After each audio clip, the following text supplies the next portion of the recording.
તો આપણે સંસારમાં એવા ફસાઈ નહીં જવું કે ભગવાનને જ ભૂલી જવું.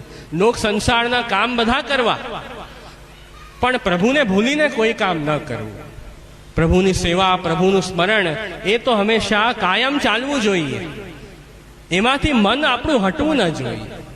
આપણું શરીર, દેહ પ્રભુએ શેના માટે આપ્યું છે? ભક્તિ માટે. એ જો આપણે ન કરીએ તો આ શરીર જ નકામું છે. તો આ પ્રકારે જ્યારે સંસારમાં આસક્ત બને વ્યક્તિ, તો પ્રભુ પણ ઈચ્છે છે કે ના, આવું તો ન થવું જોઈએ. ભક્ત તો પ્રભુ સન્મુખ રહેવો જોઈએ. એટલે પ્રભુ પછી એના જીવનમાં એવી ઘટનાઓ કરે કે એવું કંઈક દુઃખ આવે તો તરત પાછો ઠાકુરજી તરફ પાછો વળે. એવું ઘણી વખત થતું હોય. આ લીલામાં ઠાકુરજીએ ગાળો ઊંધો કર્યો અને દહીં દૂધ ઢોળી દીધું. આપણે જો પ્રભુથી વિમુખ થઈએ તો કંઈ બીજું ઢોળાઈ જશે, કંઈ બીજું કાર્ય અસફળ થઈ જશે. ત્યારે ભગવાન પાછા યાદ આવશે કે ના, હું પ્રભુને ભૂલી ગયો એટલે ઠાકુરજીએ આવું કર્યું હશે, એમ યાદ આવે. તો આ મુખ્ય લીલા છે. તો આ પ્રકારે આપણું શરીર જે છે, દેહ જે છે, એ ભગવત સેવામાં એનો વિનિયોગ થાય, સંસારમાંથી આસક્તિ છૂટે, એના માટે આ આખો પ્રસંગ પ્રભુએ બતાવ્યો છે.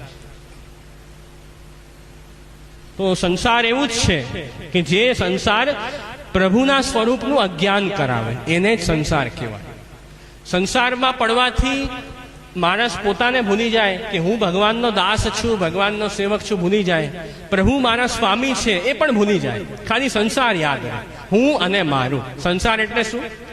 હું અને મારું. આ બે વસ્તુથી સંસાર બને છે કે બધું હું કરું છું અને આ બધું મારા માટે છે, મારા સ્વાર્થ માટે બધું છે અને બધું કરું છું હું. એવું અહંકાર છે, એવું મમતાનો ભાવ છે.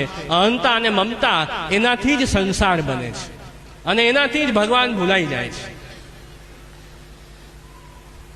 તો ઠાકુરજીએ પૂતનાનો વધ કર્યો અને શકટ ભંજન લીલા કરી, એનાથી અહંતા મમતા રૂપ જે સંસાર આસક્તિ એ ભગવાને છોડાવી, એમ આપણે સમજવાનું. ત્યાર પછી